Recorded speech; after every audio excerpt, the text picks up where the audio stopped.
Hello and welcome back to a brand new video of Fox Flicks on True Green 7. Today we're continuing on in our series of creating legendary Pokemon pre-evolutions. This is the third one in the series, and if you want to see the others, you can look them up on my channel for the reactions or go straight to the link in the description to check out the original creator and find the videos on his channel. Now, let's hop in.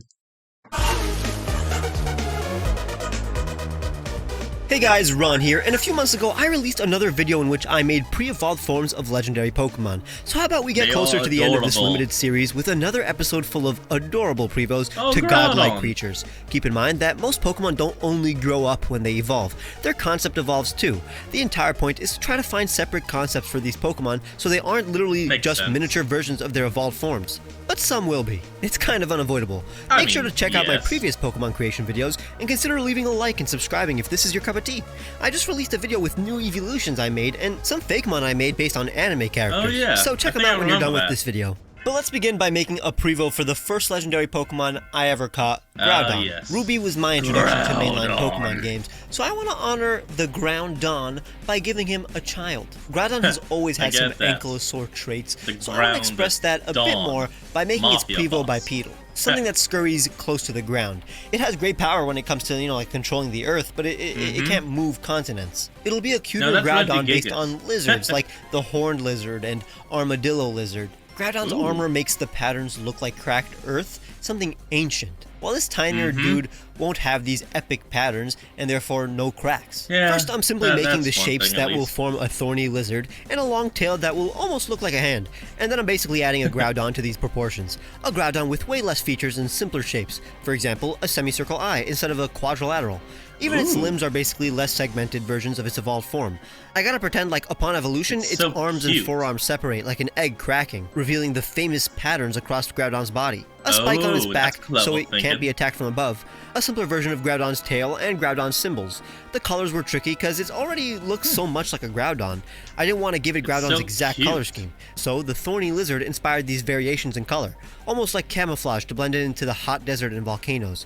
The final version will have white eyes to make it cuter. Behold, Groudonce, the land Pokemon, a ground type. In a time long before humans, Groudonce were abundant. They crawled out of volcanic vents and settled the inhospitable deserts. They rely on instinct for most of their lives and aren't fairly intelligent, but are incredibly destructive. They can manipulate the earth using brute strength. This thing is 5 feet long? That's from the end of tail to the tip of face. But look at that thing. It's like a dog. I love it! It's new favorite Fakemon, right here. They're hot to the touch and indomitable. Their skin instantly evaporates water, and their spikes keep them safe from larger predators. They spend all day basking in the sun, stiller than a statue, but will run at full speed to find warmth during the night. It is believed that only the strongest Groudonce evolved into Groudon. I have a feeling that in a future game, you would simply acquire a Groudonce egg that evolves into Groudon at level 40. You can't personally breed your own Groudon. I was a bit worried that this Pokemon was too similar to Groudon, but a bunch of small differences did add up into making it a distinguishable Pokemon on its own. After all, a bunch of older generation Pokemon look extremely similar to their evolved form. It's still adorable. Now I want to give some more lore to a legendary Pokemon with an amazing story. Silvally is actually a legendary Pokemon, if you didn't know. Type Null is too. So let's make a prevo for it. Type Null is the Aether Foundation's lab experiment to make a powerful chimera in order to fight Ultra Beasts. It's modeled after Arceus. This is not real, by the way, if you're wondering. But I assume before Type Null was infused with the cells of all known Pokemon types, it was a normal yet powerful Pokemon with great potential. Once the experiments were a success, it evolved into Type Full, but eventually rejected the Arceus system and went berserk. It was given a limiter helmet, put into cryogenic stasis, and named Type Null. So let's make the Pokemon that would ultimately become the Beast Killer. I'm giving it the stance of a playful dog. I'm taking inspiration from evolution since, like Eevee, it has great potential and access to multiple types upon evolution. It is genetically Every aspect unstable. of Silvally will be thrown away, except for its torso and mane. It won't acquire its talons and tail until experimentation. It has a sharp, beak-like snout, but no armor or modifications on its face. Its ears are the same, as well as the base of its crest. That was actually natural. Now it's all about making it look simple. Again, like a legendary dog like Eevee. Here's how its original tail looked, with a color scheme pretty similar to its evolved form, and gray like Type Null. Here is Latent, the primary Pokemon, from the words latent and tint. Latent since it has powers dormant inside of it, and tint representing the colors it will become. Latent are fierce yet spirited Pokemon. They are very energetic and love to play. They will often get carried away and use too much of their strength when practicing their moves. They are naturally skilled in combat and have access to a variety of moves. They use their crest to stabilize their quick movements as they recklessly run. These incredibly rare Pokemon can be found on a hidden island. The Aether Foundation once went on an expedition to this island and nursed a trio of injured Latent on Aether Paradise. Aww. Professor Moan gave one of each to his beloved family as valiant companions, but upon the disappearance of her husband, Lusamine handed her family's Latent over to Faba. There is no known natural evolution of Latent. They live uninhibited on their island Paradise. It has the abilities Scrappy, so there's no type of Pokemon Latent cannot hit. I like the implication that Gladion had history with his Silvally before it was turned into type Null. I also like the idea that if you were to acquire a Latent on its native island, it would not evolve, because it wouldn't be experimented on. You simply slap an Eviolite on one of these babies, and I assume it could be useful. Giving these guys a good ending would be pretty tight. Now, Volcanion is a relatively unpopular mythical, but I've always been a fan of its concept and design. Fire and water is obviously a cool type, so we gotta keep it going. It's a Considering its face and name, I always assumed that it was partially based on the Shisa, basically the Japanese versions of guardian lions. So that makes Volcanion this feline steam tank. How about we lean into the geyser aspect of this Pokemon, and instead of making its Prevo mechanical, it'll look more natural. Basically like a pot of water that it blasts out of its back, like a geyser, instead of a hose. It'll also be based on lion cubs or small cats in general, so it'll be cute and feisty. Yeah, I mean, why not? The Volcanion Prevo went through so many iterations. The first one had a completely different face from Volcanion. I wanted it to look more like a cute kitten with a machine body, but that looked too disjointed, especially when I wasn't able to find a proper jaw. I decided to overhaul it completely and make a face a bit more angry, but still looked nothing like Volcanion, so I simply decided to give it the forehead of a Volcanion. Whiskers and chin instead of a full-on beard, and a strong stance with a pot body. But I didn't know what to do with the legs. That's when I decided to make them simple tubes, as if it was made of clay, like the rest of its body. When it evolves, those limbs separate into mechanical arms, and since the hoses Volcanion has are technically arms, I used the claw-like patterns that this Pokemon has on the end of its legs on the top of the pot as well. It looks like an ancient painted pot. I decided to make it orange in the final art, because it's not as hot as its evolved form. Take a look at Volcub, the steam Pokemon. Volcub are generally arrogant and inattentive Pokemon. They are tough to train because they rarely listen. They spill steaming water from their backs as they run. However, this is a good sign of their health. A well-hydrated Volcub will contain a full back of steaming water. They're able to vertically expel water at high pressures. Steam is released from their nose when they're ready for battle. They can release jets of water from their palms, allowing them to jump high and fast. It evolves into Volcanion when traded. It can be bred from Volcanion, holding the steam incense, a new item that also increases the power of water and fire-type moves. This was the toughest to design, since Volcanion already has such complicated shapes, but once I realized I didn't have to make Volcub look mechanical, it became a bit easier. Especially since the whole point is that Volcub possesses much more primitive technology. It's basically just a stove with water.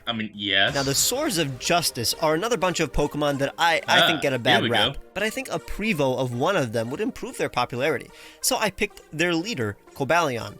I actually really like Cobalion, and I figured that this serious and responsible leader was once reckless and irresponsible. Probably a kid with big ambitions that was slowly hardened by traumatic experiences. Perhaps Cobalion likes Keldeo so much because he sees his younger self in Keldeo. He wants to guide him. So I will make a pre-evolved Cobalion that takes inspiration from Keldeo, as if Keldeo will eventually get an evolved form that takes inspiration from Cobalion. It literally has the proportions of what you'd expect a baby antelope deer Pokemon to have. The face of a Cobalion as a kid, so no mustache. Originally, I gave it these curved horns with some hair that migrates to its chest upon evolution, kind of looking like Keldeo, but it looked too much like Loki now, so I gave it horns modeled after Keldeo Resolute. It has a spot that looks like a button on a snazzy outfit of a young noble boy, finishing off the rest and giving it a horse tail like Keldeo, with the colors of Cobalion and Keldeo. I can see that. Almost as if it's wearing no sleeves like a rambunctious child. Makes him look more informal before he must assume his duties as an adult. Say hi to Cobalion, the strong-willed Pokemon, a fighting type. Cobalion are resolute and honorable. They're determined to do good and make friends. They love frolicking around forests and fields, greeting all the Pokemon they wish to keep safe. Their mere appearance makes those around it feel safe. However, Cobalion is prone to overestimating their power and taking on tasks they are unable to easily carry out. They have good relationships with humans, but their love can quickly become contempt if they are ever betrayed by those they trust. Although they often make mistakes, they never repeat them. When angered, they will proceed to kick their foes with immense power. I like to think that Io is the suffix at the end of the names of all the Swords of Justice pre-evolved forms. Cobalion can be found in a specific hidden grotto in a future region of mine. It evolves upon learning Sacred Sword. I've already loved Cobalion, so if I was able to train and evolve one, it would feel amazing. Oh yeah, and finally, I want to make a 5th member of the Tapus, one that could evolve into any of them at any point. Now, since every Tapu has a shell based on some kind of animal, I gotta figure out one to apply to this baby Tapu. We already have a mammal, a bird, an insect, and a fish. So I think the general group of animals that is left and should be represented is reptiles. So I'll base the shell of the new Tapu on a chameleon, especially since chameleons can, change colors, which this Pokemon can do upon evolution. Yeah, I want to emphasize how this Pokemon isn't good at being a Tapu yet, so he'll be doing a few things slightly differently or off. In order to understand the orientation of this Pokemon, I had to first design it with its shell closed. Again, kinda looks like a chameleon on a tree.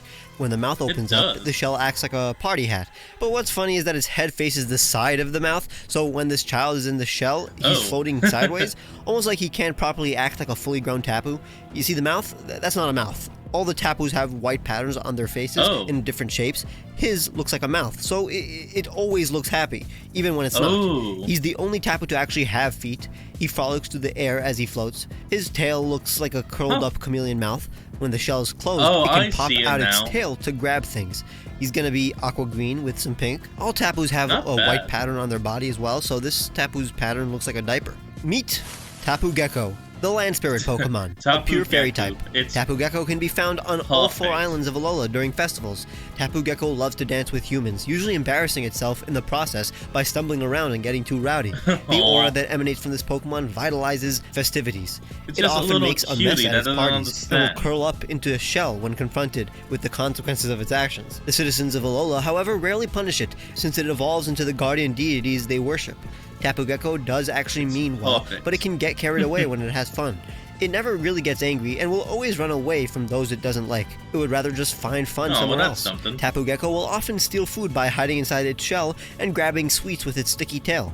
It evolves into one of the Tapus at level 30, depending on which island it's on. You're given a Tapu Gecko egg in order to acquire one. I like the idea that instead of actually destroying Alolan lives when it gets wild, like the other Tapus, it simply wrecks parties. But if you enjoyed these Pokemon, please leave a like if you want a part 4, and check out. Alright folks, well that is where we're going to end off today's video. I want you to remember to like, comment, and subscribe for more. Down in the description will be a link to the original video, so remember to support the original creator and all they do, and I'll see all of you folks next time when we flick on. Peace out.